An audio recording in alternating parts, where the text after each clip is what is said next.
Okay, Chairman, we are now live on YouTube. You can start the meeting. Thank you, Fiona. Okay, in which case, welcome to this virtual meeting of the new Eastern Committee.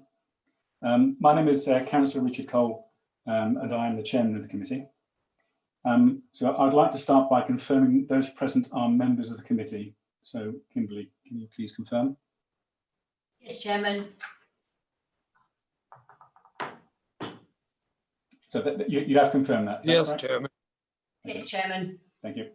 So this evening I'm supported by a number of officers: Lewis Jones, planning lawyer; Beth Howland-Smith, Marie Clark, area team leader; Kate Edwards, senior planning officer; and Stuart Corby, planning officer.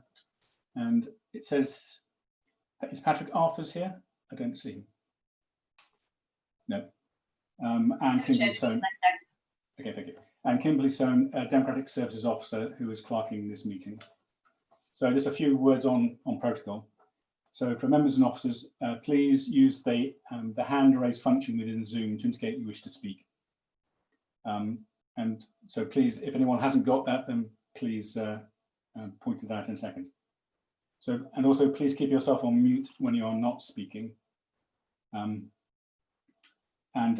If anyone doesn't mute themselves, they will be muted because of the background noise, otherwise will be very difficult. So can I also please ask that any questions are kept brief and to the point, and we will be timing speeches this evening. An alarm will sound when you have been speaking for the normal 4 minutes. So if any members in the meeting lose their connection temporarily, we will pause to allow them time to rejoin. We've been through this protocol, so if you can't rejoin via Zoom, then please dial in by telephone, and the contact numbers were in the invitation to this meeting, so you'll find numbers there that you can dial and join just by phone. If the webcast stream fails, then we will have to adjourn until we're able to reset that connection, because as you know, the meeting must be open to the public, and so if that webcast is lost, then we have to hold from that moment. In which case, I think that covers the invitation. The initiation of the meeting. So we can move to item 1, which is apologies for absence of substitution. So Chairman, Kimberly, are there any apologies? No, Chairman, we've received no apologies. I have, however, got Zach Elwood's hand up. Mr. Elwood? Yes, thank you, Chairman. I'm not feeling left out. I was just wondering for protocol whether you needed to mention that I was supporting you as well in case I needed to speak later. So yes, I'm the head of planning and economic development. Thank you. Yes, thank you for pointing that out. Okay, declarations of interest. Kimberly, are there any declarations of interest? We've received none, Chair. Are there any, item 3, are there any questions from members of the public? None received, Chairman. And are there any questions from members of from members? None received, Chairman. Okay. And Zach, question to you is: are there any updates to government guidance or legislation you should bring to our attention? I think it's worth mentioning the proposed new regime in terms of construction hours of working, that the government has asked us to take a more flexible approach to conditions, particularly around site construction.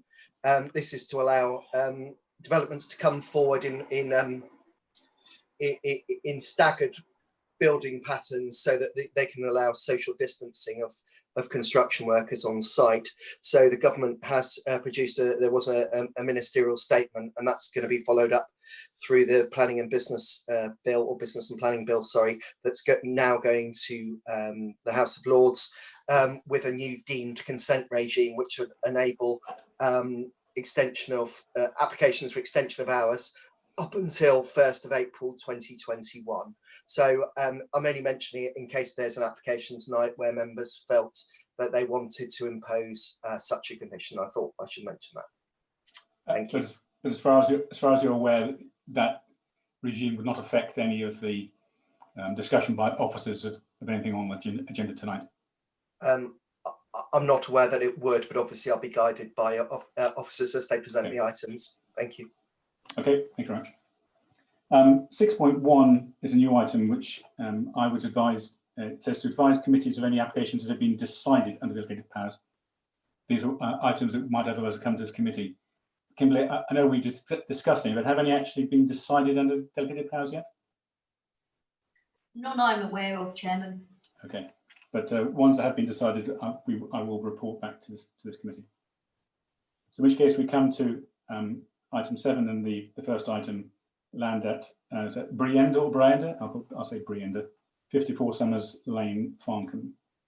And so the first item then is for Kate Edwards to give us a presentation on that.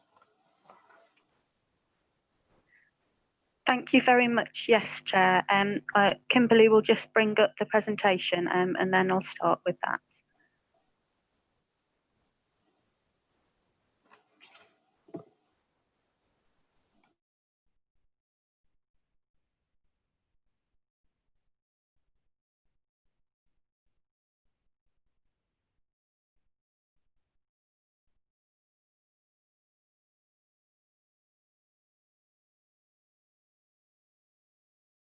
So the application we have before us is for the erection of 5 dwellings with associated parking and alterations to the existing access following demolition of the existing dwelling.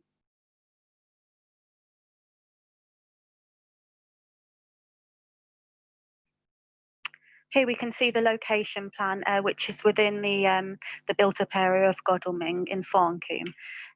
You can see the site here, which has got an existing long access road from Summers Road, so it's located behind a ribbon of development there. To the north of the site, you can see Nursery Road, which the site backs onto the properties there, and to the south you can see the oval, and immediately adjacent to the site here you can see a new development, Langsborough Court, which has recently been completed. Here you can see the proposed site plan for the application. As the buildings you can see there highlighted in brown are 2 pairs of semi-detached dwellings and a detached dwelling. So in total there would be 5 dwellings within the scheme, and each would be provided with its own external rear amenity space and parking to the forecourt, which would meet our relevant parking standards guidance.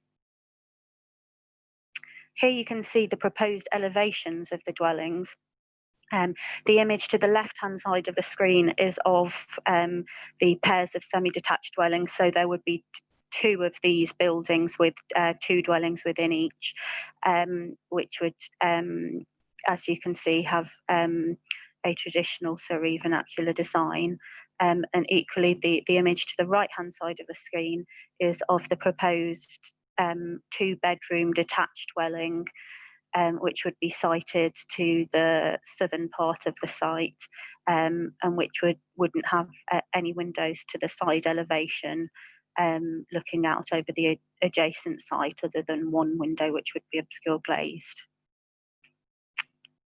And here you can see the floor plans for the proposed dwellings, with the semi-detached buildings at the top. They would have very much a traditional layout, with the living facilities and kitchen on the ground floor and 3 bedrooms on the first floor. As you can see from the plans at the top there would be no windows in the flank elevation of the southernmost building. And the plans to the lower part of the screen, apologies for that, but thank you, Kimberly. The plans to the lower part of the screen are of the detached 2-bedroom dwelling. And again, as you can see, there are no principal windows to habitable rooms that are in the flank there.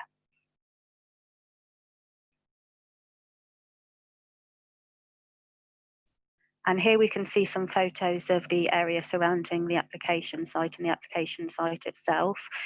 Here you can see in the top corner, you can see the adjacent properties to either side of the existing access road. So a dormer, tall dormer bungalow and a 2-storey property. The bottom left-hand side image is of the existing building on site, which is a dormer bungalow. And the bottom right-hand side image is from within the garden of Little Barsden, which formed part of the application site adjacent to the new development at Langsborough Court. And I just have here now 2 further photos of the surrounding area. The left-hand image is of Nursery Road, where you can see the existing established 2-storey properties.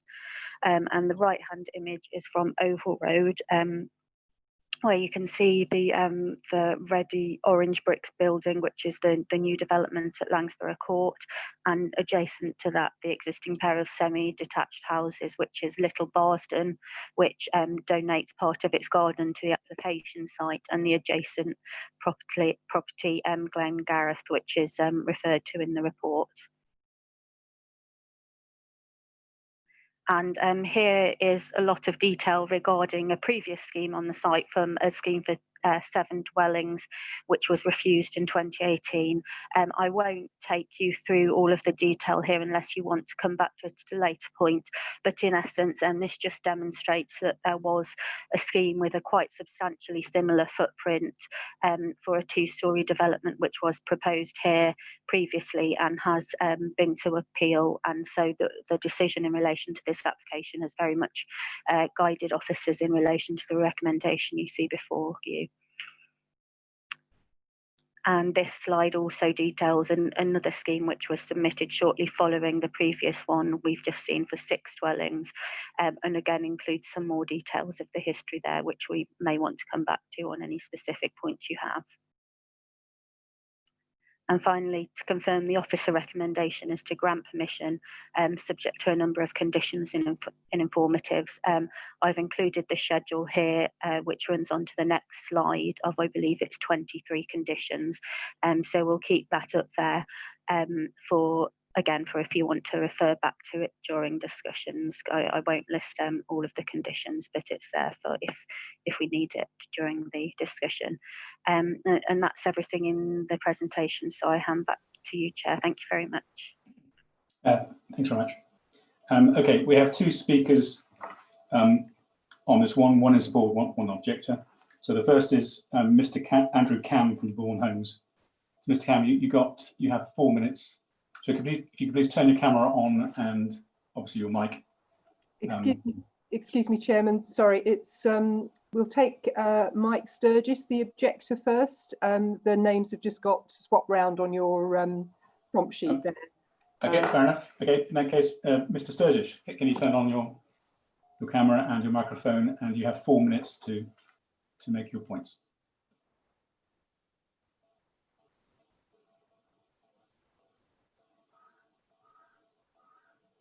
Hi, can everyone hear me? I can hear you, certainly, yes. Great, okay. As you will have seen in the presentation, the only access to this development is by a long, narrow driveway from Summers Road. The stretch of Summers Road is affected by a number of significant factors that together make this a very unusual scenario. Firstly, this road is top and tailed by 2 level crossings in very close proximity to each other, which already create complex traffic issues. It is the main road through the village and a highlighted movement route in the neighborhood plan, which acknowledges the importance of reducing congestion and not exacerbating it. It is in heavy use by London-bound commuters who come to the area to take advantage of the free, unregulated parking. It also has a high number of pedestrians accessing the train station, the local shops, Broadwater Park, the Leisure Center, Broadwater School, and its 561 students, the local church and community center.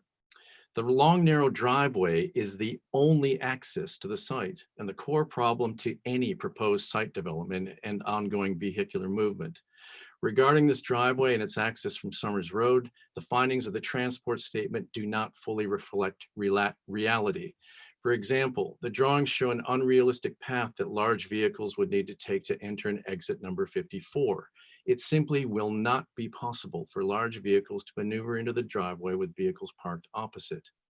The sweep path analysis at the base of the driveway is also flawed, as it uses a vehicle smaller than what is currently used by the Surrey Fire and Rescue Service as an example. Other vehicles, such as the larger fire tenders used by Godalming Fire Station, ambulances, delivery vehicles, construction and repair vehicles, all need to be considered.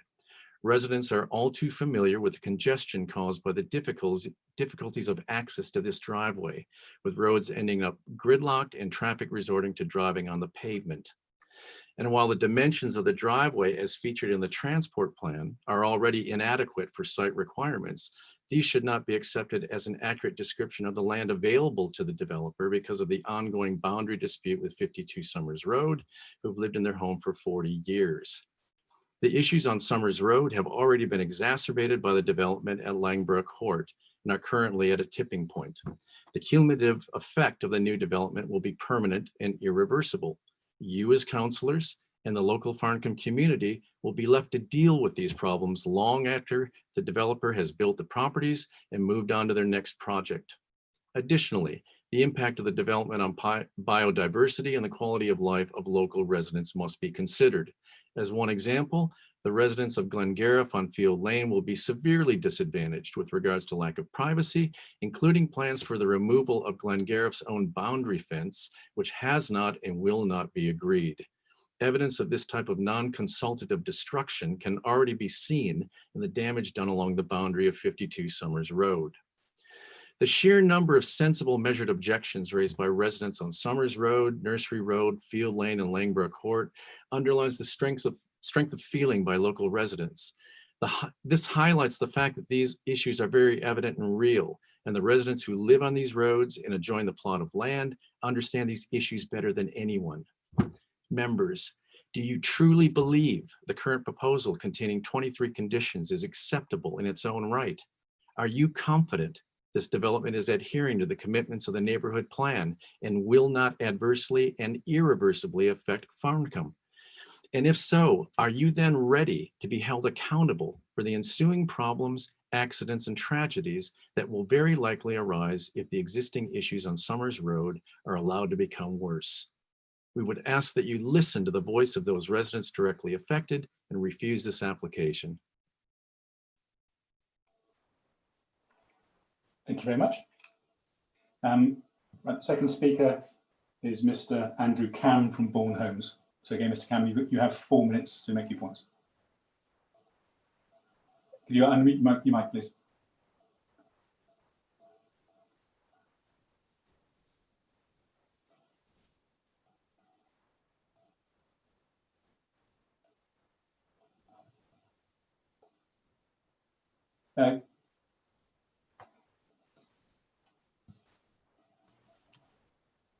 Can one of the officers assist him? Can we unmute? Oh, yeah. Okay, fine. Is that?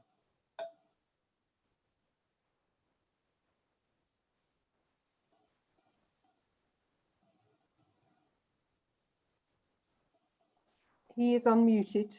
Yeah. Apologies. Can you hear me now? Yes, sure. We can hear you now. Yeah, sorry. Apologies for that. Right. Thank you for the opportunity for me to speak in support of this application, providing 4 much needed additional homes. This helps towards Waverley's overall requirement in an urban, pre-developed, sustainable location. Some of you may be aware of Bourne Homes, a small, local, family-run house builder. You may have seen the houses that we have constructed across the borough and are familiar with the high-quality houses we provide. Our new properties have energy and water efficiency built in. The application before you follows a considerable pre-application process with Alex Inglis and his manager, Catherine Pearson, and has been recommended for approval by Waverley's planning officer, Kate Edwards. The scheme complies with all of Waverley's planning policies. It also complies with all the policies of the Godalming and Farncombe neighbourhood plan.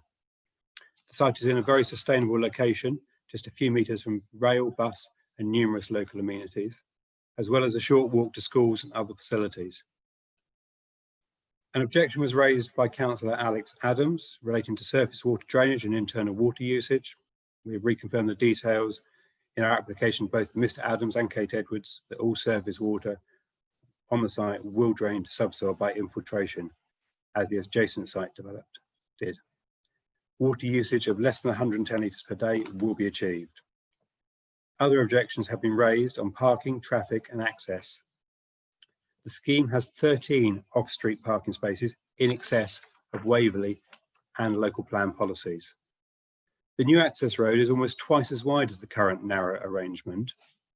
This allows vehicles to pass each other along its length and turn into the site. Currently, any vehicle much larger than a car cannot turn on the existing site, which often results in delivery drivers parking on Somers Road to deliver to the existing property, as other vehicles have. The new arrangement allows the substantial vehicles to turn onto site, which is an improvement to the movement route. Pedestrian visibility displays have been considerably improved from the existing junction onto Somers Road. Plans submitted show a fire tender, which is the one used by Surrey Fire Brigade, can turn on site, access and egress in a forward gear, even with the cars parked opposite across their drop curbs. Surrey Highways have confirmed they have no objections to the scheme. The design of the houses is in keeping with the local vernacular. Included in the application are details of the external finishes, clay, facing bricks and roof tiles, and the new homes fit well into the local area. The new 2-bedroom chalet bungalow has been angled 10 degrees away from Glengarriff and Little Barston towards Langborough Court to mitigate any overlooking, and is located in excess of the Waverley's spatial distance standards at an oblique angle. The separation distance to Langborough Court is generally to the front of the properties, with private mini spaces being in excess of 25 metres at oblique angles. A number of new trees and planted areas have been proposed, along with substantial ecological enhancements. The access, should you be minded to approve the application, this would generate a seal payment of over £118,000. It would allow Bourne Homes to create additional jobs in the construction works, which will be so much needed over the next 2 years. Considerable tax revenues generated from the construction of the houses, both locally and nationally. I hope you grant permission for this application recommended by your planning officer to allow Bourne Homes to provide good quality homes in compliance with your own policies in this highly sustainable area. Thank you for your time. Thanks, Raj. Okay, so it's open to members for comment now. Obviously, please indicate with the hand tool on your browser, please. Rod, don't indicate with your hands, please. Can you use the hand tool on Zoom? Mr. Chairman, I do not have a hand tool on my iPad. Can members indicate whether there is a hand tool there somewhere? Someone know that? Okay, we'll have to resolve that one offline, it seems. I know I seem to remember it being mentioned before. So, apart from Councillor Wilson, I will assume that everybody else can use the hand tool as part of the Zoom browser, the Zoom application. Okay, so I go by the order of the hands on my screen. So the first hand I have up is actually not a member. It's Zach. So Zach, if you want to come in. Yeah, it's just a point of clarification. Apologies if this has already been pointed out, but it's a very minor point. But in the conclusion and at the beginning of the agenda item, it says that we'd be adding 5 additional dwellings to the borough's stock. But obviously, this involves the demolition of an existing property, so it should be 4 additional dwellings. I just as a point of order, really. So that the additional dwellings that will be provided are 4, not 5. I think the report's incorrect in that regard. Okay, thank you. Councillor Cossa. Thank you very much, Chair. I really want to just seek some clarification at this stage. I may perhaps reserve the right to say something later, depending on how the debate goes. But I need some more information, I think, about the proposed access of the road and its width and the access actually onto Somers Road. I mean, I know it very well, but I had another walk down there again this afternoon to have a look. It's a very, very narrow access. There is an opportunity for some marginal widening on the margins, but I can't quite see how the access onto Summers Road is going to be widened. And some statements were made in the public speaking about access of emergency vehicles and that they should be able to get in and out of the site. I actually saw something, I believe, in one of the comments that were submitted about the fact that it would be possible for two vehicles, I'm not sure of what size, to actually pass each other on the expanded road. So I couldn't find anything in the report or the presentation to help me with that. So I'm wondering if the officers could perhaps, if they've got it, provide some more information about how far the road is going to be widened, both in its length and also at its access point onto Summers Road, because that is, after all, part of the application. Thank you.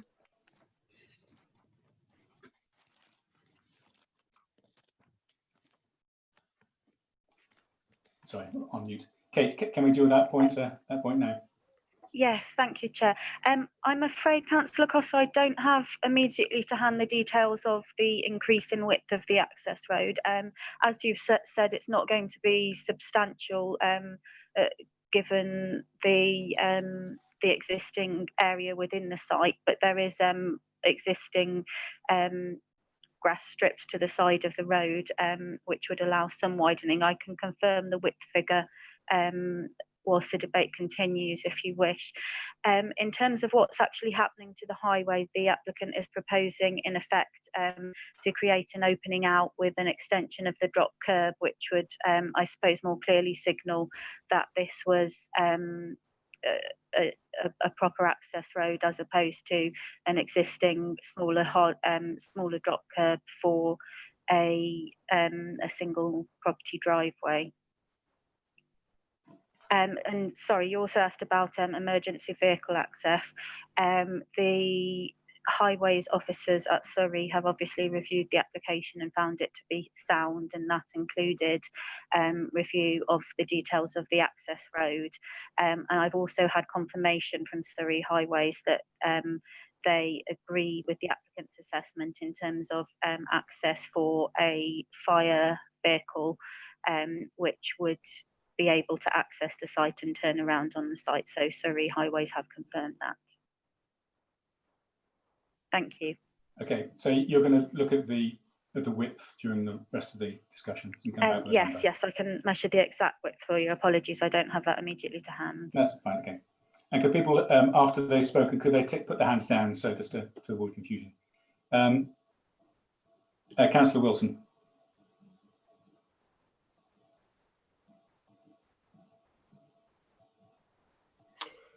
I share Councillor Costa's concerns about the access road. I too actually know it very well and have visited it recently. Unless there is an extension into one of the other properties at the front, I can't see how they can widen it. It's about wide enough to get a normal delivery van up there, a small one, and that's about it. Even with the grass verges, which are about, I think, about 18 inches either side, you're not going to get two vehicles through there, and you're certainly not going to get a large vehicle up there for construction. I just can't see how they can do it. Okay, I guess we'll come back to that when Kate has got a number, because it may be a key issue for the rest of the discussion. Yes, Chair, I do have that available now, and my colleague has provided me with it. The access road would be at parts 4.8 metres, which is what the requirement is to allow two vehicles to pass, and at parts 3.7 metres in width. And it would obviously be a shared surface with the pedestrian access over that point. At the point of the crossover onto the highway, it would also be 4.8 metres. Thank you. Thanks. I think this will come back again later. Councillor Follows. Thank you very much, Chair. Can I just quickly thank officers for paying such attention to the Godalming and Farncombe Neighbourhood Plan in their report. I can't say I personally agree with some of the conclusions and interpretations of the policies, but thank you for engaging with them in the way that you have. In a second, Kate, would you be able to bring up a picture, if you've got one, of what the site currently looks like? I'll just so that we can all see it as it is now. I will just carry on though while you're having a look for one. I tend to agree with the issue the objector raised about the traffic situation. Sitting here again, looking at a highways report saying everything's going to be fine, it's as if they can somehow visit some parallel universe where there are no cars or other users of the roads at any point when they come and do their assessment. And I always struggle to engage with that. The constraints of the access, as Councillor Wilson and Councillor Costa have mentioned, are a problem for me, and even they still are a problem with me at 4.8. The constraints of the site mean it can't be much more than that, and the shared surface, I think when we go back to, I think it was God 9 in the Godalming and Farncombe neighbourhood plan regarding the transport aspects of it, having a shared surface in this particular area, considering the issues that have been illustrated by other councillors, I don't necessarily think it adds to the safety of residents trying to access that. Surrey County Council's interpretation aside, the traffic is significant there and the pedestrian use is also significant. And I'm not entirely sure how those things would go together. We also mention in part 15, refuse storage as being one of the main reasons why this has been refused in the past. Could you just go into some more detail about what is actually different here? I share some of the other councillors' concerns regarding large vehicles, particularly accessing safely. Just if you could explain to us what the difference really is between this and previous sites. And I think my very last comment would be again about the constraint. 4.8 metre access at its widest point, is that with modifications to its current, I mean, what's the current width unmodified? Is this actually an expansion at all, or is this making use of what's there at its maximum? Thanks, Kate, and thank you, Chair.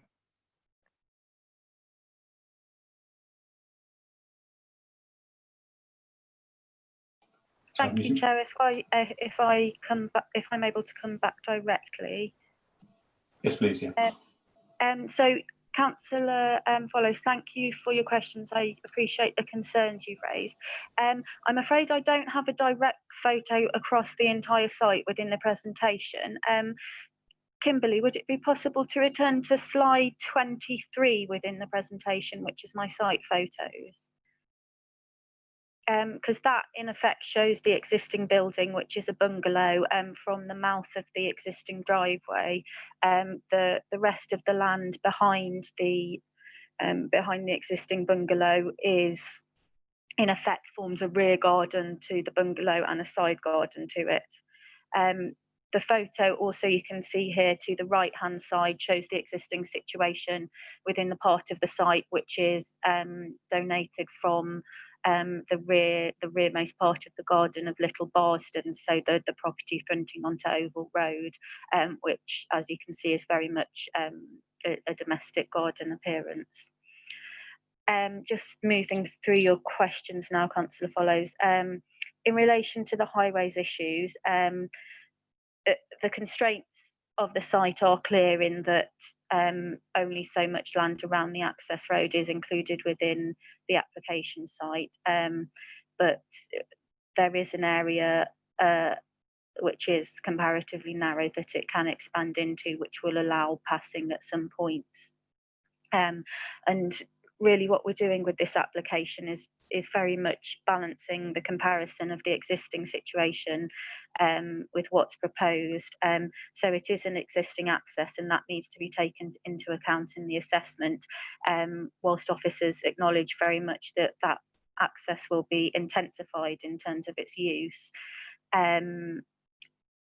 It has been found to be safe by Surrey Highways Authority, so that remains as a technical matter.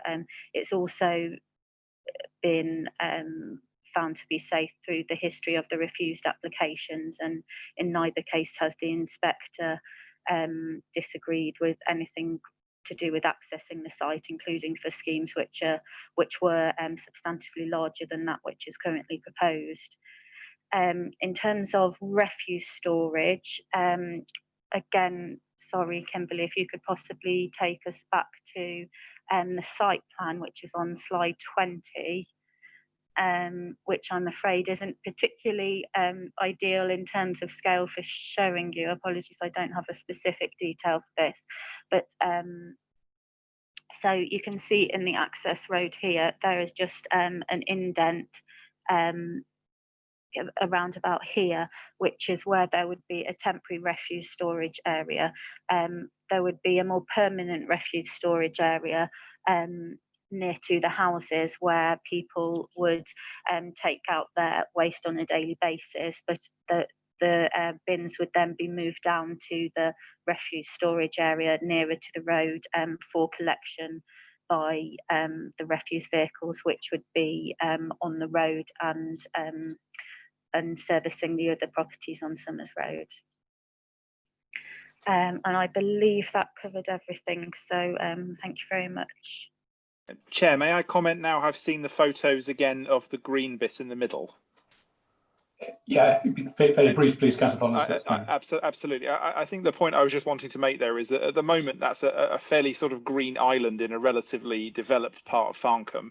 And as much as I would struggle to tie a particular policy onto it, I do think it would be a shame to remove those sorts of features from the residential developed areas in Godalming and Farncombe. But I will look to other members to see if there's actually any policy I can hang on that comment. But thank you, Kate.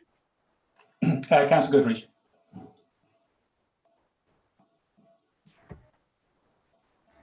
Thank you, Chairman.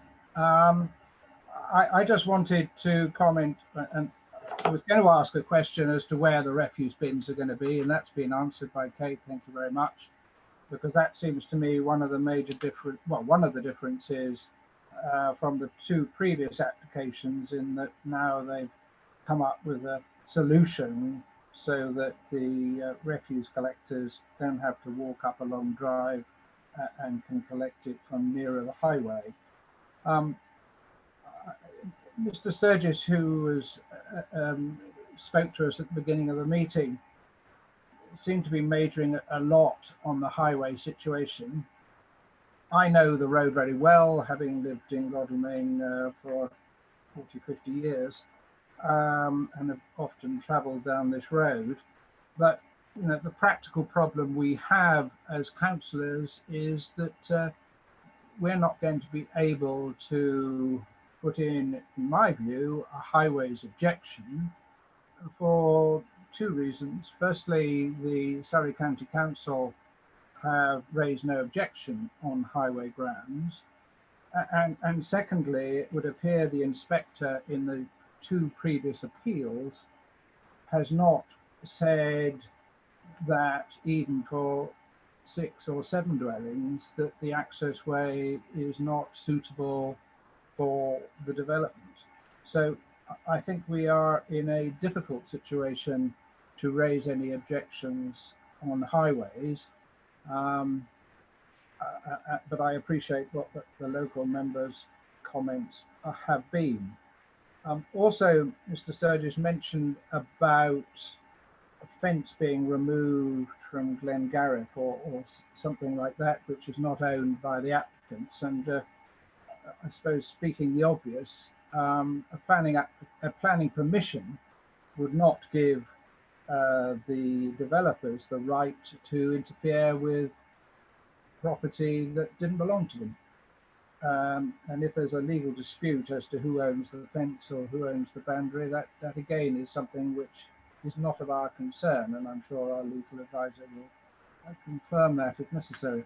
So it seems to me that if one cannot object on highway grounds, and it seems to me, but I would listen to other members, that the overlooking problems and so on have been resolved by reducing the number of properties down to 5 and rearranging them the way we see it. But I would have some difficulty in finding any planning reasons for refusing this application, but I await to hear what other members have to say. Thank you. Thanks. Beth, you put your hand up. Is that a point of clarification you're going to make? Beth, are you there? Can you hear me? We can hear you now, yes. Thank you, Chair. It's less a point of clarification, but more really, it's more saying that Councillor Goodridge has hit the nail on the head. We do not have a highway objection. So to venture into an appeal situation with a highway objection without the specialists backing us up would be dangerous territory, not only in terms of costs, but also the fact that we've got 2 previous inspectors failing to who have actually determined more dense schemes, a greater number of units, and they haven't raised any issues of this nature. So I think we are straying into dangerous territory, and I would urge you to veer away from any highway grounds, as difficult as that may be. And with your local knowledge, and I have local knowledge, I absolutely appreciate what you're saying, but I think we'd be on safer grounds if members were minded to find an overall objection to this scheme, to stay away from highway matters. Sorry, thank you, Chairman. Thank you. Councillor Else.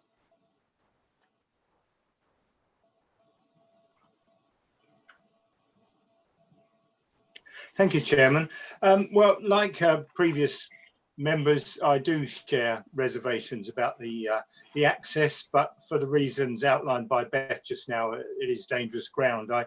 I with Councillor Follows, grow frustrated at the rose-tinted glasses that our highways people at Surrey look through when they're considering these things. But if they put down in black and white that they have no objections, then it's very hard for us to find objections. What I do wonder, though, is, Chairman, whether Waverley is so desperate for 4 new houses that they're going to knock down a fairly modest 3-bedroom bungalow, squeeze in 4 semi-detached houses, 3-bed houses and a 2-bed chalet bungalow, and blight the lives of neighbours all the way round. Do we really need these houses? I mean, looking at the first appeal or the first application for 7 dwellings that was refused, there seem to be perfectly good reasons for refusing it with regard to the effect on surrounding dwellings and also the cramped and contrived form. I can't see that this is a great deal less cramped or contrived than the first one. And in the old days, this would be called backland development. And I know there is a bungalow there, but a bungalow is very different to 2-story houses, which are set a lot nearer to the boundaries, and will cause a lot more problems with overlooking and just a cramped view of the site. Thank you. Thank you. Zach, your hand is up. Do you have something else to say? Oh, yeah, so it was only really just coming back on that point from Councillor Else. He spoke very eloquently. I mean, I would say we're not desperate, but we're dealing with an application that's been put forward to us. It's not a council application, but I would say that every house that we do deliver within an urban area on previously developed land, which is takes the pressure off areas outside of the defined settlements where there are great pressures to deliver new houses. So the closer we can get to our housing needs by delivering sort of windfall sites such as this, every little helps, as Tesco might say. And so whilst the previous schemes were clearly unacceptable in terms of their relationships with neighbouring properties and parking, etc., and refuse collection, we believe that all of those issues have now been successfully achieved, and we wouldn't agree with the comment that this would blight neighbouring properties. We believe that the relationship is acceptable. Thank you. Thanks. Councillor Dinas. Yeah, thank you, Chair. Can I just a couple of questions, if I may? Page 17 going on to 18 talks about the minimum floor areas outlined under the NDSS, and it says they're all suitable. can I just confirm, is that both the properties and the bedroom sizes as well? Because I know there's two different criteria. So that was my first question. Second question is page 20, the second paragraph.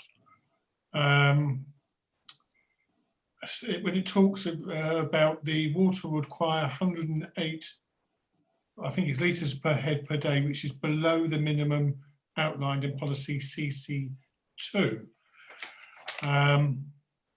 And it says the matter should be secured by condition. Firstly, it'd be really useful if the condition number was actually just put in brackets after that, because you have to go through all the conditions to try and find it. I think that might be condition, I'm not sure actually, had it down, but it might be condition 6, but I'm not actually sure, so can that just be clarified? And I agree with all the comments made about Surrey County Council highways. And my question is, and I'm pretty sure you won't know the answer, but did they actually visit the site? Because you get a different feel, or was it a desktop exercise, which would give me more concern? I don't know whether for the future, Zach, we can actually know that, because I have more confidence if I know that the highways have actually gone to the site, looked at it, looked at the surroundings, or whether they've just looked at a map. So I don't know whether we can confirm that, but it would give me more confidence either way. So it's just a couple of questions and a possible answer on highways. Thank you, Chair. Kate, do you want to take those points, please? Yes, thank you very much, Chair. Thank you for the questions, Councillor Denis. In terms of the suitability of the development for future residents and compliance with the nationally described space standards, yes, the bed sizes do comply with the standards. In terms of the future water use of the dwellings and limiting that to a maximum of 110 litres in accordance with CC2, you're correct that it is condition 6.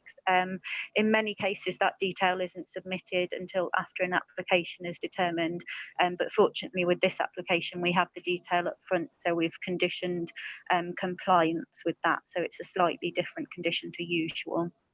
And in terms of highways officers and whether they undertake a site visit, I understand that they do normally aim to do that, and I can confirm that their written comments for this particular case refer to the fact that they have visited the site. Thank you. Councillor Tanton. Thank you, Chairman. At risk of going back to highways, I'm afraid, I just want to clarify a couple of points. I mean, I did read the highways report, and obviously normally they say they would require a 2.4 times 43 metre visibility display, but they've gone for one between 2.4 and 31 and 32 because they say that it meets the traffic speeds on Somers Road. So they're already going down lower than they would normally. So that is a concern, and I think we should all be concerned about that. However, what is unclear to me is they then say that the visibility display couldn't be had to be kept clear, and that it actually didn't meet what they were hoping to achieve because of overgrown vegetation from 56 Somers Road. So that would need to be kept clear at all times in order to maintain this visibility display. So that is a real concern to me, because can we influence, and this is my question on this point, is can we influence the actual hedge cutting on a property that isn't involved in this red line of this application, and to maintain safety for people coming out of this actual site and also pedestrians walking past? So that's my first question. And then my second question is with regards to condition number 20 within the officer's report, which is starts on page 27 and goes on to page 28, which has been lifted from the Surrey Wildlife Trust letter. It's just that within that letter, it does actually also say that the design and placement of ecological features should follow best practice guidance, And I just wondered whether or not we could pop that on the end, or whether or not it had been left off for a good reason. So that's just my 2 questions. So first of all, how can we influence the hedge cutting on another property, and also about that little extra bit on the end of condition 20? Thank you. Yes, thank you very much, Councillor Townsend, and they're all good questions. So in relation to the highways concerns you raised in terms of the vehicular visibility displays, you are correct that Surrey County Council have in this instance indicated that they would accept a slightly reduced visibility frame. Notwithstanding that, it would represent an improvement over the existing situation, which is, I'm sure, part of the reason they've accepted it, alongside the fact that the applicant has carried out a detailed technical analysis of vehicle speeds along the road, which demonstrated to Surrey that that level of visibility display was acceptable. With regards to the pedestrian visibility display, you are correct that the visibility display goes outside of an area within the applicant's control. However, in accordance with the conditions on the application, it would be the applicant's responsibility before otherwise implementing the development to ensure that those visibility displays were provided, presumably through their negotiations with their immediate neighbours. And if they weren't able to do that, then they would need to provide an acceptable alternative at that point. But the presumption is, as they've detailed that within their submission, that they can provide those visibility displays. And finally, Councillor Townsend, your question with regards to condition 20. So quite often when we're asking for ecological enhancements, we're in effect asking the applicant to submit details after we've approved a scheme. But in this case, because they provided a detailed schedule within their documentation, we're asking them to comply with the details they've already submitted. So that's the reason why the further detail from that was within the Surrey letter wasn't included within the condition. Thank you. Councillor Higgin.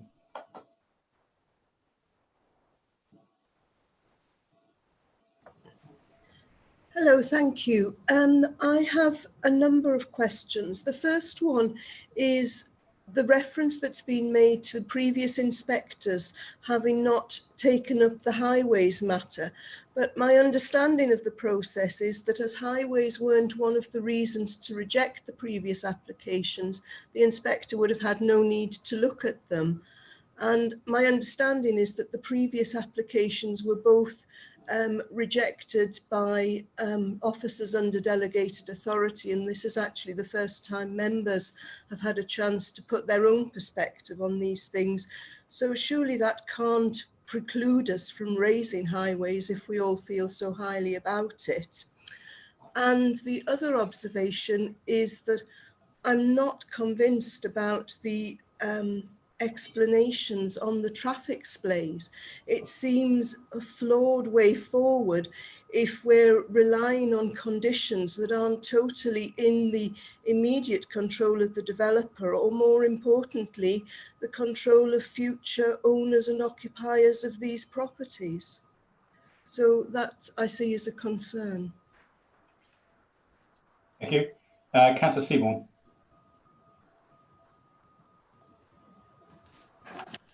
Thank you, Chairman. Yeah, the officer's report appears to address the majority of the planning issues that caused the previous applications and appeals to fail. So I've got one question, and I can't resist tossing in my 5 pence on the highways issues as well, since everyone else has, because I feel quite strongly about it. The point I want to make really is related to waste bin provision. So Environmental Services sent an email on the 4th of February stating that provision should be made for one black refuse bin, one brown garden waste bin, one blue recycling bin, and the curbside food caddy. The plans before us, as far as I can see, only have provision made for bins in the bin store for 10 bins, whereas the Environmental Services team is proposing that 15 spaces should exist.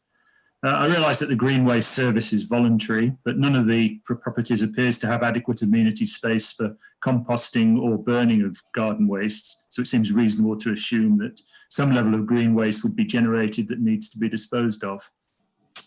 Our local plan policy TD 1.5 bullet 4 sets out to maximise opportunities to improve the quality of life and health and well-being of current and future residents through, for example, the provision of appropriate facilities for the storage of waste, including general refuse, garden, food and recycling.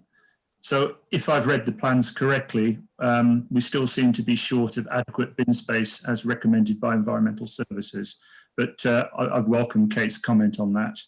The point I couldn't resist tossing in relates to fire engines. I asked Kate last week if we could have confirmation from Surrey that a fire engine could turn round on the site, and I received early this afternoon confirmation that Surrey think it can, but being a scientist, I'm always inclined to trust what I'm told, so I went and had a rummage around on the internet and found some figures kindly provided by West Yorkshire Fire Service to support planning applications. And they quote a minimum turning circle between curbs of 16.8 metres and a minimum turning circle between walls of 19.2 metres. And as far as I can see, that doesn't work here. But of course, Surrey may use different fire engines. So we've been cautioned not to query Surrey. So I toss that into the room because I'm not happy, but I guess we probably have to accept it. So perhaps if we could just go back to Kate and ask for some clarification about the level of bin storage, given that environmental services have recommended something, and as far as I can see, the plans don't quite meet that. Thank you. Yes, thank you very much, Councillor Stephen. In terms of the bins, we have had comments from the council's waste team who have confirmed that they consider the bin storage area to be suitably located and of a suitable size. I don't know how that translates directly to the number of bins, but it may be that the smaller waste caddy bins and so on wouldn't take up the room of some of the larger bins. With regards to the query regarding fire engines, I can only really refer back to the Surrey County Council as the Highways Authority, indicating that they consider that the proposal is sound in that regard. Thank you very much. So I've got people who've asked to speak again, so I'll go through the councillors who have not yet spoken before I start on people who are indicating the second time. So Councillor Reid. Thank you, Chair. First of all, I'd like to say that I was very pleased to see both the applicant and the officers working together to try and address, in fact, on 2 occasions with 2 applications, trying to address the points that were made by the inspector on the 2 appeals, that is. I think I'd like to make a comment about the access. I think I'm not defending Surrey County Council highways, but I'm just saying that they sometimes regard the access from a development like this with vehicles as if a single dwelling is accessing their own drive. And I know that there have been many instances, I can think of 3 where Waverley has agreed with the officers at Surrey County Council Highways, and I can think of 2 here in Cranley in Avenue Road where there's been development at the back of houses, and 1 recently at Cherry Tree Drive in Ewhurst for exactly the same, with very narrow access to the site behind. And in the case in Avenue Road, there were 3 houses and many more in Cherry Tree Drive. So that's created a bit of a precedent, I think, for development. We're here to look at planning law and the laws and the rules that we've done in our local plan and the borough plan.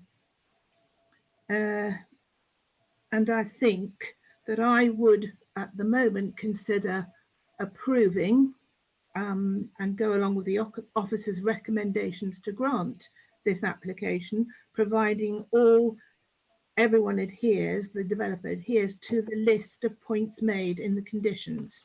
Thank you, Chair. Thank you. Councillor Darcy.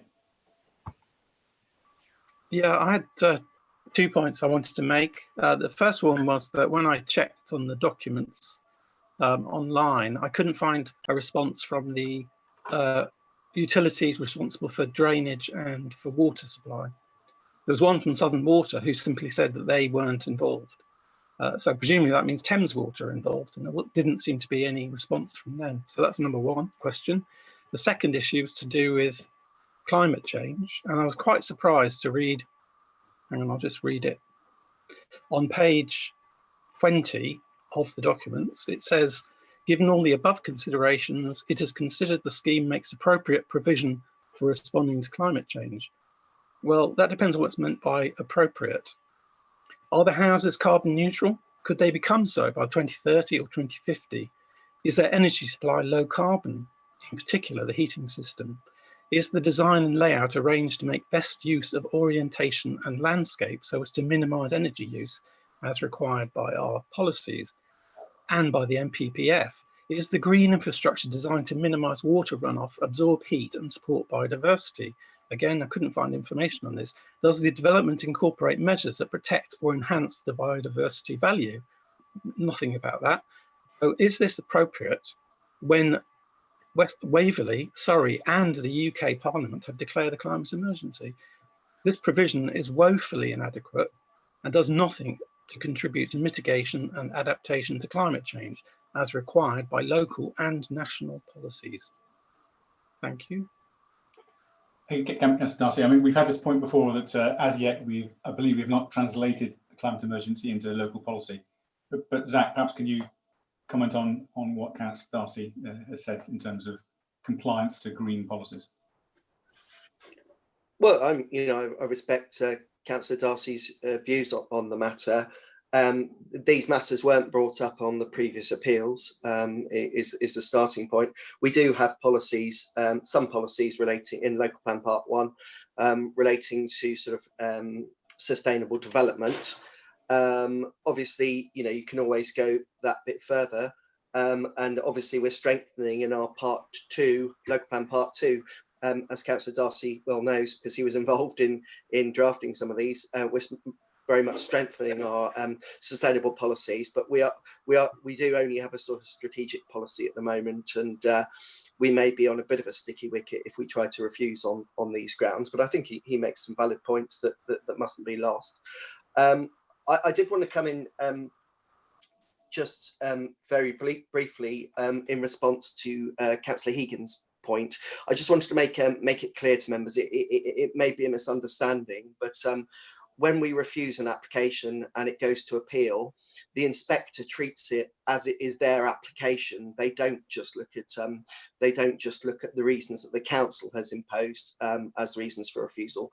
They effectively become the decision maker, and they look at the application in its entirety. Obviously, they're taking a lead from what the council has recommended, but they will look at all facets. It would be a nonsense if they thought it was unsafe in transport terms, but because the council hadn't mentioned that they then allowed the appeal. That it just wouldn't happen. So I just want to make the point that inspectors do look at an application in the round, and in respect to the previous two applications. And I don't want to sort of sound like I'm desperate, but I really would urge members not to go down the line of a transport refusal, notwithstanding the concerns that have been raised.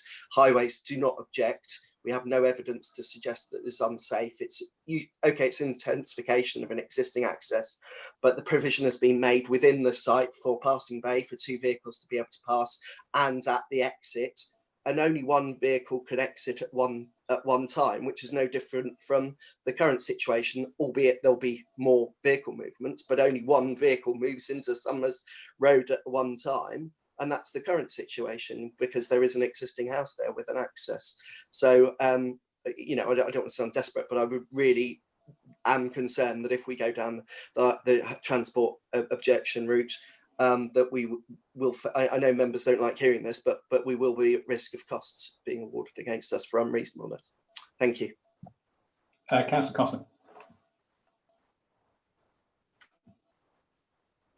Thank you very much indeed. As I indicated earlier, I wanted to ask some questions around the access because I did have some concerns, but I wanted to reserve and listen to the rest of the debate before stating a view myself. I think my view is very close to that expressed earlier by Councillor Goodridge. Yeah, I don't like the access, but the fact of the matter is that the application we have before us is not going to make it worse. It will actually be slightly better, maybe not to the standard that we might have hoped for, and I'm not even sure that that's possible. But I really don't think in circumstances, and this is picking up the Chief Planning Officer's point that he's just made and others have made, that with the Highways Authority not objecting to it, there is a sustainable and sensible objection here that we can make. So far as the rest of the application is concerned, I'm sure like every other member of the committee, I very, very carefully the officer's report. I've looked at all the other issues of real concern about residential amenity and impacts, and indeed all the planning considerations. I think those have been satisfactorily addressed by our officers, and I can't find any substantial grounds on which we could oppose this application. Thank you, Chairman. Councillor Follows. Thank you, Chair. Back here. Yeah, thank you, Chair. I think that the one area I think we probably can, well, we theoretically could do is in relation on page 15 to point 12 regarding God 5 and the trying to avoid the appearance of cramming. I think that is a subjective judgment that is within the scope of this committee to make, and I personally do think that using the little plot of land that's stuck in the middle of an otherwise residential area to cram some more houses back to that. And if we are looking at an area to pin an objection on, I would imagine that that's probably one of the very few. I think Councillor Else was also discussing overdevelopment as a broader theme, and that should come up. Can I also just very quickly ask two questions, which I imagine will require a reply outside of this committee? In terms of building sites in areas that have met their housing numbers or have planning permissions that meet the area's housing numbers, if the head of planning at some point outside of this meeting could show me evidence whereby building windfalls in one part of the borough leads to a reduction in the housing need in other parts, I'd be very interested to see that, considering discussions we're having with other parts of the borough and their allocations, because at the moment I'm not seeing those go down with windfalls go up in other parts of the borough.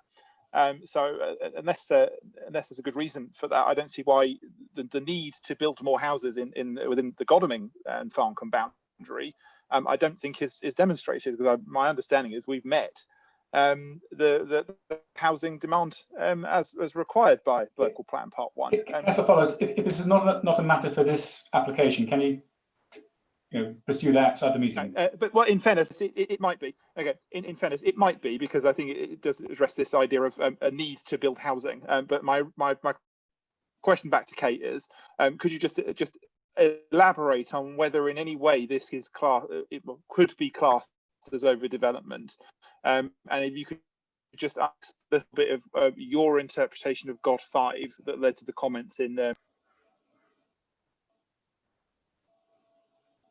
Kate.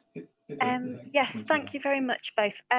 So in relation to the issue of whether we can say the development is cramming or overdevelopment, what I would say was in relation to the two applications which we refused in 2018, both were for larger developments of 7 or 6 dwellings.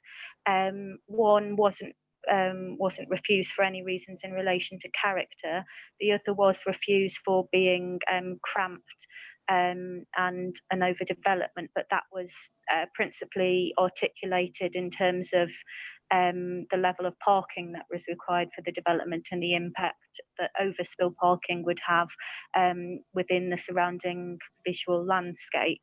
So it's not a route which we've gone down previously. The scheme is obviously, stands as a new scheme in its own right, and it's not identical in terms of layout to the previous schemes. and in terms of policy GOD5, just to confirm, in terms of my officer assessment of the application, I don't consider it to appear cramped or as an overdevelopment of the application site. I think it's, it's provided all of the appropriate facilities and provided open space to the front forecourt area and amenity areas for each of the dwellings, which I don't consider to be out of character within an area of this density. Notwithstanding that, obviously, it's an issue for the members to consider. In terms of policy GOD5, which obviously refers to the cramped appearance issue, what I would say is that the Godalming and Farncombe Neighbourhood Plan has been adopted since the previous decisions.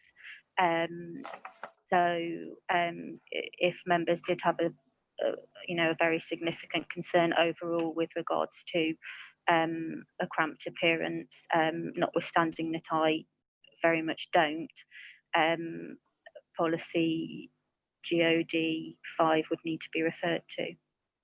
Thank you. Thank you, Karen. Okay, I think we're coming to a conclusion here. Councillor Townsend, you've indicated you wish to speak again. Can you make it brief, please? I'll make it very brief. Thank you, Chairman, for allowing me to come back. First of all, I didn't get response about my the condition about the visibility display being required outside of the red line boundary. I would like some clarification on that, and also would very much like to hear why Thames Water has not been consulted, particularly with regard to the concerns about water supply that we're all raising all across the borough. Thank you. Kate, are there points that you can take? Yes, thank you, Councillor Townsend. In terms of the visibility display, to return to my comments previously, the responsibility for providing them is very much with the applicant. So they are secured by the condition, and if they're not going to provide the visibility displays, they need to ensure that they either provide the visibility displays or ask us to approve a suitable alternative prior to being able to commence the development. And in terms of the statutory water undertakers, I have not checked directly in relation to this case during the meeting, although I can do if you wish. But essentially, we consult all of the bodies who operate within the borough when we receive an application, and quite often they won't respond unless they have a specific issue. So they won't respond to say that they have no objection or no recommended conditions, which I think is the case here. Thank you. Thanks. Councillor, sorry, yes, Councillor Else, I believe he's not indicating. And Councillor Darcy, your hand's still up. Is that, you wish to come back, or is that? I just wanted to come back because I was, what I said earlier, I was quoting directly from policy CC1 and policy CC2. And I'm a little bit surprised to learn that we have these two policies, but apparently we don't actually apply them. That's news to me. I'd love to hear why that's the case, but I was quoting directly from the policies. Thank you, that's clear. Zach, you're showing your hand up still. Was a final point you wanted to make? No. Sorry, you're on mute, Zach. Sorry, bit of a Luddite. There were 2 points, and I know you didn't want to touch on the housing delivery point, but I just did want to make respond very briefly to Councillor Follows, just to say that we didn't meet our housing test. We actually met 85% of our housing need in the last housing delivery test. So whilst it was an improvement on previous years, we still have to add a 5% buffer on our housing numbers and produce an action plan on how we're going to deal with it. So whilst I take his point that some areas may take more housing than others, and Kevin Denis is on this, Councillor Kevin Denis is on this committee, and I'm sure he would wax lyrical about how Oldfold's taken far more than its housing need, but the overall housing need for the borough does not alter, and that's what the 5-year housing land supply looks at, and the housing delivery test. So every little does help. It is a fact. The only other point I'd make, and Kate was a bit shy on this. I mean, I actually think that no, this can't be classed as overdevelopment, in my opinion, as a long-standing planning officer. I think it's well constructed. It meets all of our policies, and actually they've now got the right quantum of development on the site. I would certainly agree that 2 previous schemes, looking at the plans, did appear cramped and contrived, but I think this is what I would call efficient use of the land that meets our policies in terms of parking, garden space, room sizes, etc., design and neighbour amenity, and I would commend the application to you. Thank you. Okay, I've got no more speakers, so I believe we can move to the vote. So the recommendation, I'll read it out again, is that subject to conditions 1 to 23 and informatives 1 to 14, permission will be granted. And so I'm going to ask Kimberly to put up the poll and ask members to vote on their screen. I presume everyone can vote. But I'm going to say, as we've been told several times, many times, if you're going to vote against, then you can have to have a good reason to bring forward afterwards, because that would be the next step, would be to identify reasons to refuse. Anyway, so please vote.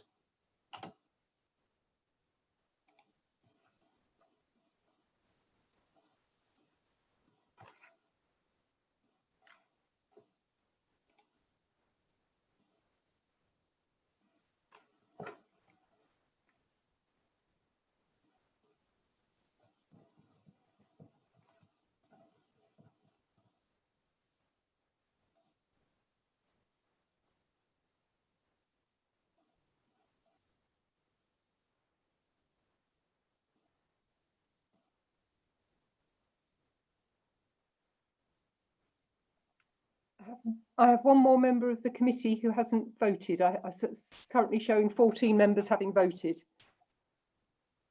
Chairman, can I just say that the poll, unusually for some reason, it's not happened to me before, has not appeared on my screen. Would you like me to use the yes and no vote? No, just declare your vote. If you've not voted, declare your vote. I vote yes in favour of the recommendation. Okay, thank you. I'll close the polling.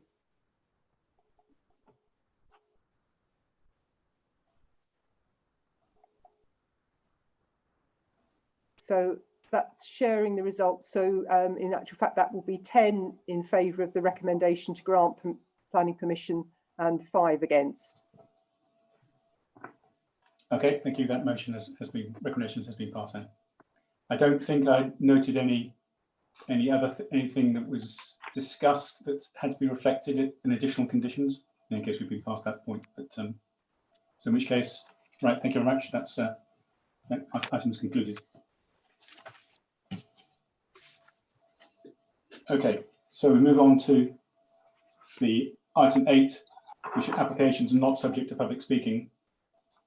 Now, these next 3 items are all applications from the Borough Council for the same site. So does anyone object to the officer presenting the applications as one? They'll have separate votes, but does anyone object to the applications being presented in one go? No, I don't see any objection. So Stuart, can you please present the applications? Thank you, Mr. Chairman. If I could have the presentation up, Kimberly.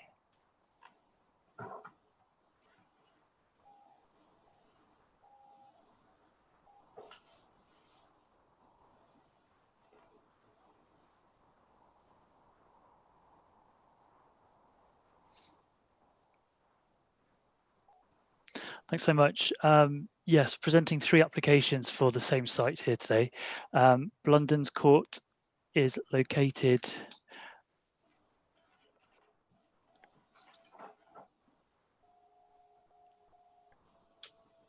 so just trying to move the presentation on to the next.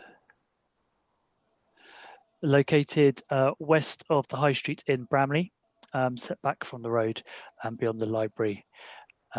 Consisting of 28 purpose-built flats with community accommodation serving the residents.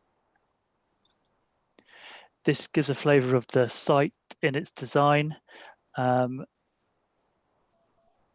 Next slide is the first application. First application is for a flue to project 1 metre above the existing eaves height to enable the internal space to be converted into a boiler room. The recommendation by officers is that it's acceptable as a limited harm to the character and appearance of the building and would not amount to inappropriate development in the Greenbelt. So permission should be granted. The second application, 0749, is for proposed works consisting of replacement of timber frame windows with tile hanging and replacement of a single glazed timber door on the same elevation. This indicates the location of those works. Again, officers recommend consider it acceptable as a limited harm to the character and appearance and is not amountable to harm to the Greenbelt. And the last application is for the relocation of the existing mobile scooter store, which was within the boiler room, to sites dotted around the application site. Indicating here in this far western corner, down in the bottom and then adjacent to the existing storage facility. The look and design of these units would consist of this particular slide detail with integrated electrical charging as well. Again, the officers believe that there's limited harm caused by design and location, and the public benefit to the residents would outweigh the very special circumstances that would harm the Greenbelt. We also recommend approval. Thank you very much. That's the end of my presentation. Thank you. Councillor Goodridge.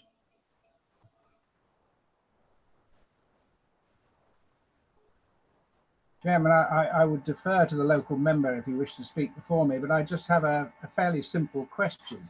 I'm happy with all three applications, but when you look on pages 34 and 35, which is the flue application, and you've got the existing elevation, and then you've got the proposed elevation, on the first floor, the windows seem to change.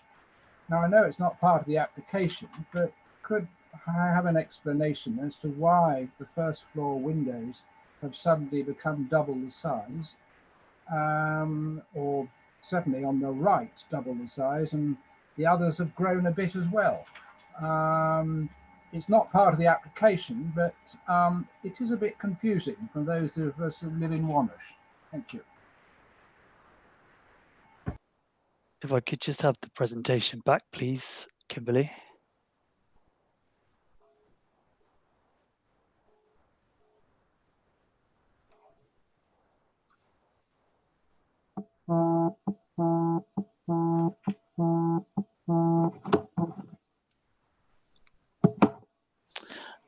This application was submitted by the housing department, and there was some clarity with the plans that were provided by different architects.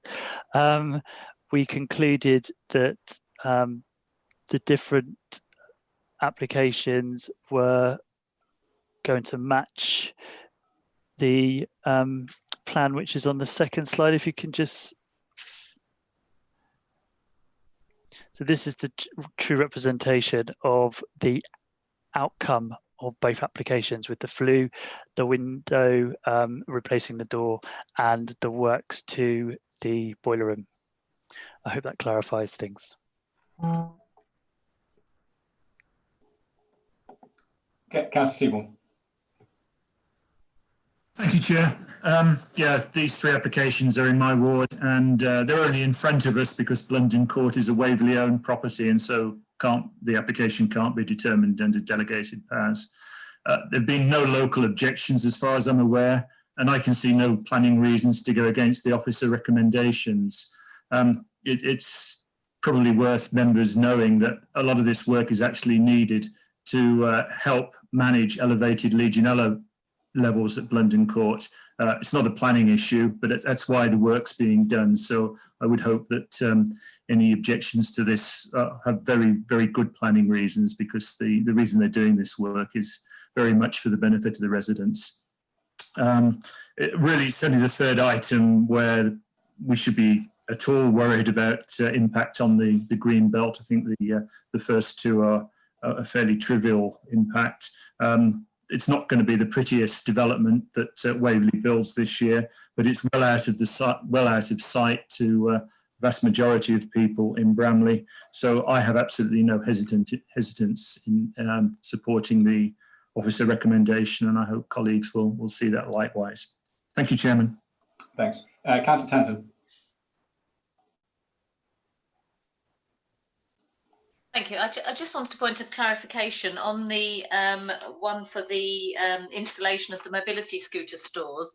I was just looking at the stores and wondering whether or not there is any lighting inside there or around the actual stores as well, because they are rather tucked in the corners, and I just wondered if there was appropriate lighting for people to get their mobility scooters out and in again.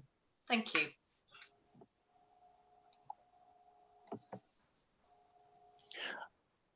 From doing my site, yes, sorry. Please carry on and ask the point. Thank you. Just from doing my site visit, I did note that there were particular lights attached to the outside of the skin of the building in those locations to offer surveillance.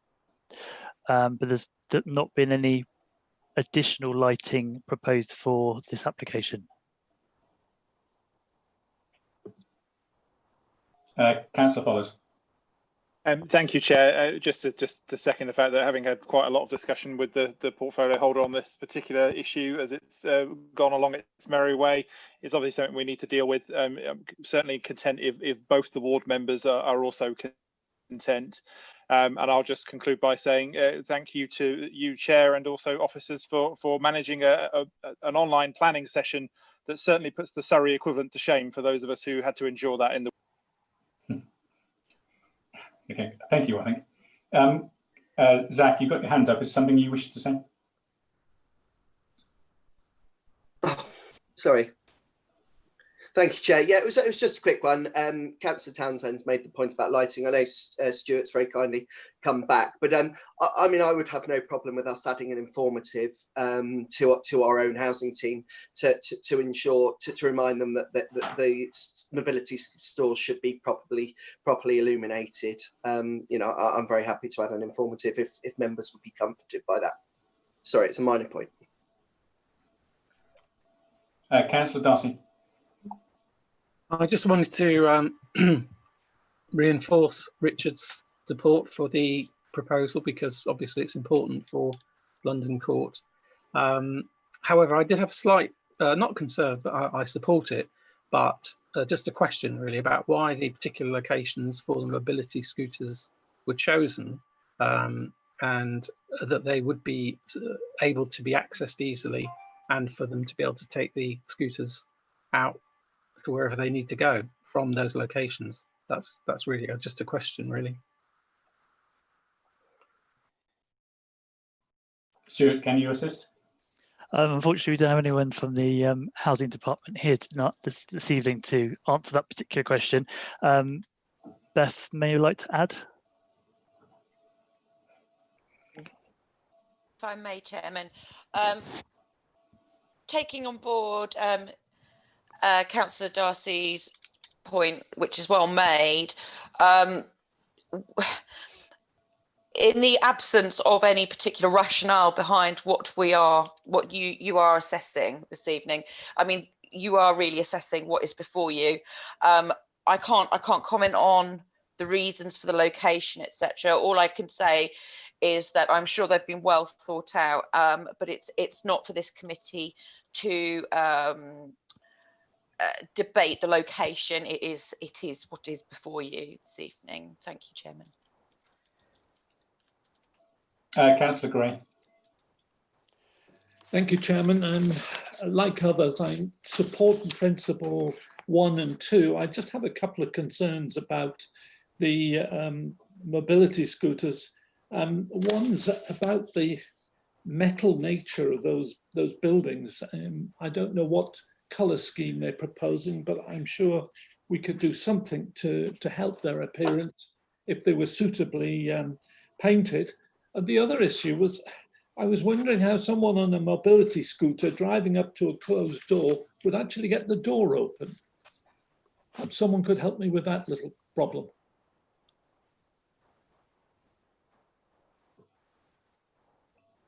Stuart.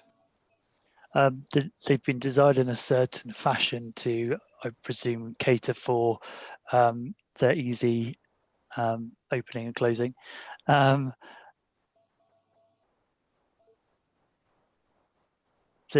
color is on the color palette within the application is for a grey, so quite a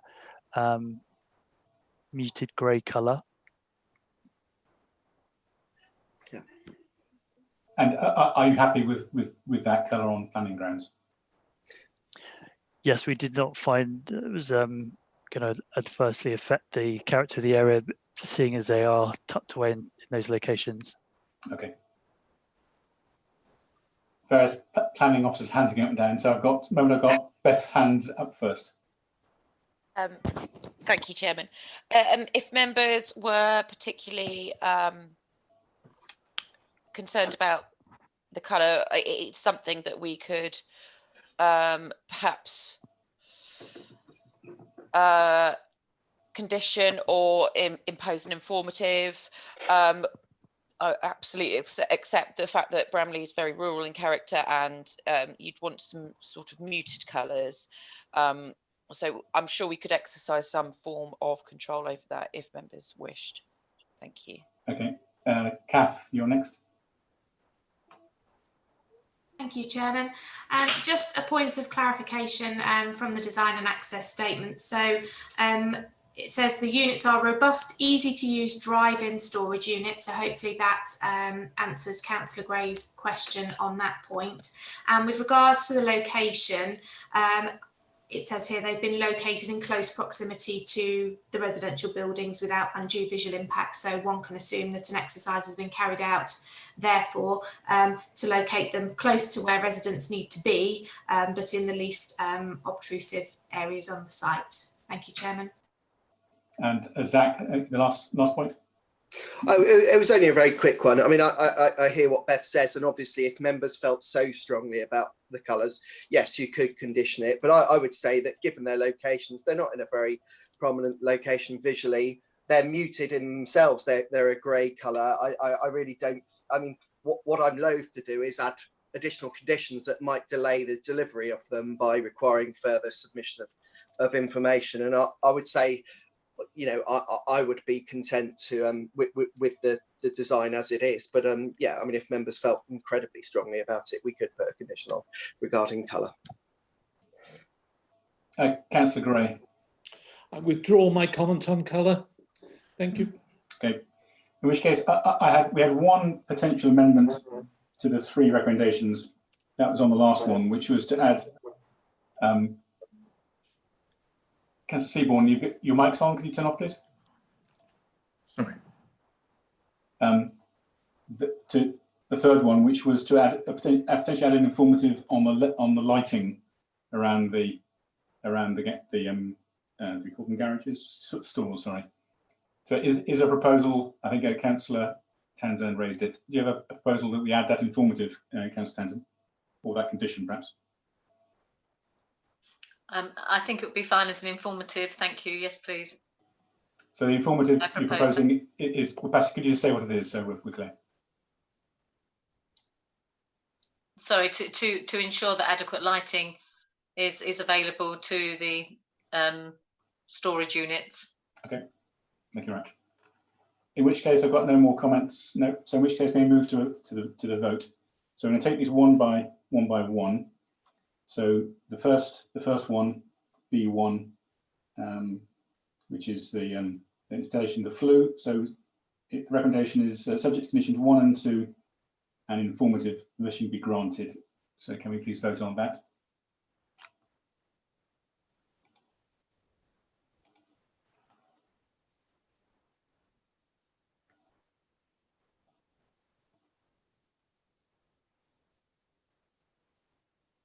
Okay.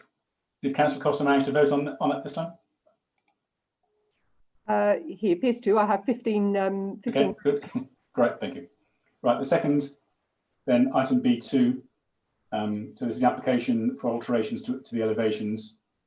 So again, can we vote on that?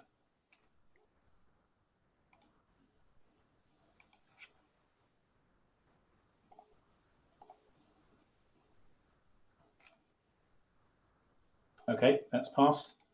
And the third one, for the installation of the 8 mobility scooter stores at Bandhan Court, and that's subject to conditions 1 to 2 and informatives 1 to 3, with the added one about the about lighting we just discussed. So with the addition of informative 3, can we vote on that?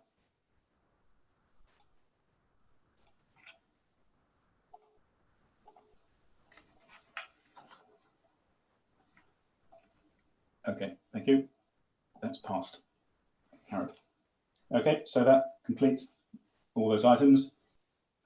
So I'll just, there was discussion separately about which applications being decided before the meetings, the ones that have been delegated. So I'll ask officers to send out an email tomorrow morning, just so it's clear which ones have been delegated and the new rules, which ones have actually now been passed. Some have been passed. In which case, I don't believe we have to exclude the press and public. And I presume there's no legal advice. Lewis, there's nothing that you have to offer us? No, Chairman. Thank you. In which case, thank you very much. Thank you for attending. And we do the same again in 2 weeks' time. Yeah. Thank you, Chair. Thank you, Councillor. Thank you, Good evening. Thanks very much. Thank you. Good evening, Bye-bye. members. Yeah.